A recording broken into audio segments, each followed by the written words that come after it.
আমরা অনেকেই তাদের করুণা কিংবা মায়ার চোখে দেখি, একটু স্নেহের পরশ পাওয়ার অপেক্ষা যেন তাদের কখনোই শেষ হয় না। এতিমখানার বাচ্চারা চাতক পাখির মতো তাকিয়ে থাকে বাবার হাত ধরে মসজিদে যাওয়ার ছেলেটির দিকে, নীরবে চোখের পানি ফেলে মায়ের গন্ধমাখা আঁচলের জন্য।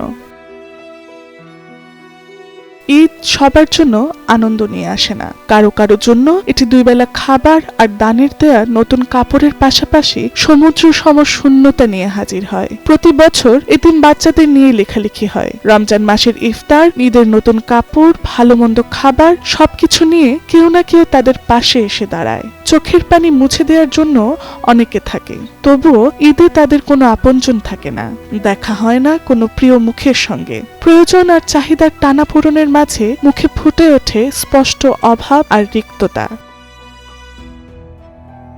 বাংলাদেশের সরকারি ও বেসরকারি মিলিয়ে কয়েক হাজার এতিমখানা রয়েছে। সমাজসেবা অধিদপ্তরের তথ্য অনুযায়ী দেশে সরকারি এতিমখানা বা শিশু পরিবার রয়েছে 85টি। এছাড়া বেসরকারি ব্যবস্থাপনায় পরিচালিত নিবন্ধিত এতিমখানার সংখ্যা 3,364টি। তবে বিশ্লেষকদের মতে প্রকৃত সংখ্যা আরো অনেক বেশি, কারণ অনেক মাদ্রাসার সঙ্গে লিল্লাহ বোর্ডিং হিসেবে এতিমখানা চালু রয়েছে।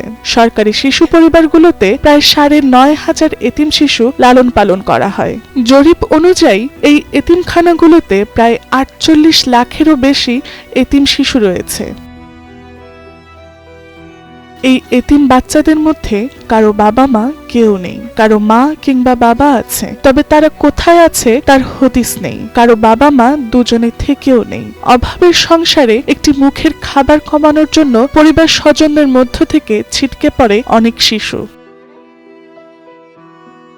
সবকিছুর পরেও খিলখিল হাসি আর কলরবে মুখরিত থাকে তাদের আঙিনা। দুঃখকে বুকে চেপেই নানান রকম রঙিন খেলায় মেতে ওঠে তারা। তাদের শখের তালিকায় নেই কোনো বিলাসবহুল খেলনা বা আস্বাদনী, বরং একটি গায়ে মাখা সাবান আর টেপ মোড়ানো বল কিংবা মাটির পুতুলের বাইরে গিয়ে তারা কিছু ভাবতে পারে না। ফ্রুট পান্ডা বা পাঠাও এ পিৎজা, বার্গার, চিলক্সের স্বাদ তারা জানে না। চিনি দেওয়া শুকনো সুজি কিংবা বাংলা সেমাই তাদের কাছে রাজকীয় খাবারের মতো। এতিমখানা বেড়ে ওঠা একটি শিশু ঈদের দিনকে উপভোগ করে সাধারণ একটি ছুটির দিনের মতো।